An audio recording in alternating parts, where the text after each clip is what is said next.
మహిళలపై భౌతిక దాడి కేసులో 20 మందిని అరెస్ట్ చేశారు. అనంతరం సిఐ చిన్నమల్లయ్య మీడియా సమావేశం నిర్వహించి మాట్లాడుతూ దుర్గి మండలం నించాలపాడు గ్రామానికి చెందిన పసుపులేటి ప్రసాద్, హనుమంతు, మధు దుర్గి వచ్చారు. అలాగే ఉదయం 9:30 ప్రాంతంలో వాళ్ళ అన్న పిల్లలకు స్కూల్ ఫీజులు కట్టి మాచర్ల నెహ్రూ నగర్ లో పనులు చూసుకుని తిరిగి ప్రయాణం చేశారు. రాత్రి సుమారు 9:30 ప్రాంతంలో జంగమేశ్వరపాడు వెళ్తుండగా అక్కడ కొంతమంది గూమికూడి ఉన్నారని అది గమనించిన వారు మరలా కారు వెనక్కి తిప్పడం జరిగింది. దూరం నుండి వాళ్ళు రాళ్లు విసిరారు. కారు దగ్గరకు వచ్చి కర్రలతో దాడి చేశారు. కారు ధ్వంసం చేశారు. బాధితులు దుర్గి పోలీస్ స్టేషన్ కి కంప్లైంట్ ఇచ్చారని చెప్పారు. అనంతరం 20 మందిపై కేసు ఫైల్ చేశామని తెలిపారు.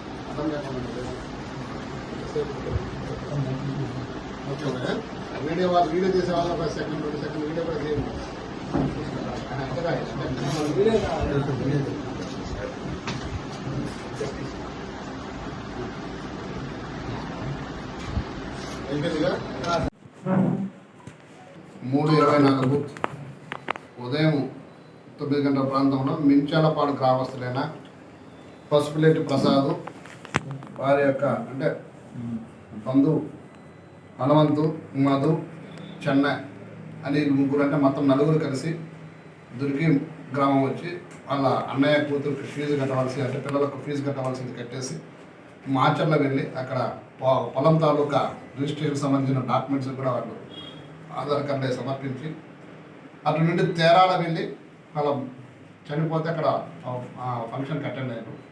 అక్కడ నుండి నెహ్రూనాథ్ తండాకు వెళ్ళి నెహ్రూనాథ్ తండాలో ఒక 50 రూపాయలు ఇవ్వవలసి ఉంటే అవి కూడా తీసుకొని వాళ్ళు మించాలపాడు గ్రామం వెళ్ళడానికి దుర్గి నుండి మించాలపాడు గ్రామం వెళ్తున్నారు. వెళ్తున్న క్రమంలో రాత్రి 9:30 ప్రాంతంలో జంగమేశ్వరపాడు గ్రామంలో కొంతమంది రోడ్డు ప్రక్కన వాళ్ళ జంగమేశ్వరపురం యాదవాస్ గుమికూడి ఉన్నారు. వాళ్ళని చూసి ఈ కారు స్కార్పియో వెళ్తున్నది, ఎందుకు గుమికూడారనేసి వీళ్ళు డౌట్ వచ్చేసి జస్ట్ ఆపేటప్పటికి వాళ్ళు ఏందనేసి వాళ్ళు ఆపమని వాళ్ళు కూడా చేతులు ఎత్తుతున్నారు. వీళ్ళకి అర్థం అవ్వలేదు వాళ్ళు ఎందుకు చేతులు ఎత్తుతున్నారు అనేసి. అక్కడున్న జనం వీళ్ళు ఇమీడియట్లీ వెనక్కి రివర్స్ అయ్యే లోపల వాళ్ళు రాయి తీసుకొని కొట్టడం జరిగింది స్కార్పియోను. ఈలోపు డ్రైవర్ కంగారు పడి ఏంటి మన మీదకి వస్తారు వీళ్ళంతా గుంపుగా అనేసి వెనక్కి రివర్స్ చేసుకుంటాంలో అక్కడ ఒక రేకుల షెడ్ ఉంది కాలువ సైడ్ అంటే ప్రక్కన కొంచెం దూరం వెనక్కిపోతేనే ఆ షెడ్లోకి దూరి ఆ సిమెంట్ పోలు ఇరిగిపోయి ఆ రేకులు పడటం వెళ్ళిపోయిన తర్వాత అక్కడ ఉన్న కర్రలు తీసుకుని కూడా స్కార్పియో పొడవటం జరిగింది.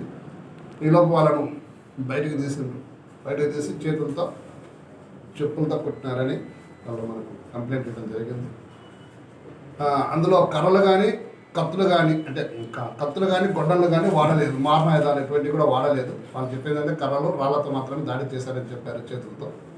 దానిపైన కేసు నమోదు చేసి అక్కడున్న అందరినీ కూడా ఈరోజు అరెస్ట్ చేయడం జరిగింది. మధ్యాహ్నం 3 గంటలకు కాకిరాల అంటే విలేజ్ ఉంది కదా, కాకిరాల విలేజ్ దగ్గర అక్కడ నుంచి అందరినీ తీసుకురావడం జరిగింది. Crime number 28/24 under section 147, 148, 323, 324, 427, 506 red with 149 IPC కింద కేసు నమోదు చేయడం జరిగింది. మొత్తం ఎంతమంది? మొత్తం 20 మంది మీద. వాళ్ళు అంటే 20 కొంతమంది అని చెప్పి తర్వాత కూడా వాళ్ళకు కూడా అంటే వాళ్ళకి తెలుసు వాళ్ళ ఏరియాలో కూడా అంటే నుంచి వాళ్ళకు సంబంధాలు అందులో కొంతమంది కూడా తెలుసు వాళ్ళకు. వాళ్ళు చెప్పిన పేర్లను బట్టి మనం మొత్తం కూడా అక్యూజ్డ్ ట్రేస్ చేసి అరెస్ట్ చేయడం జరిగింది.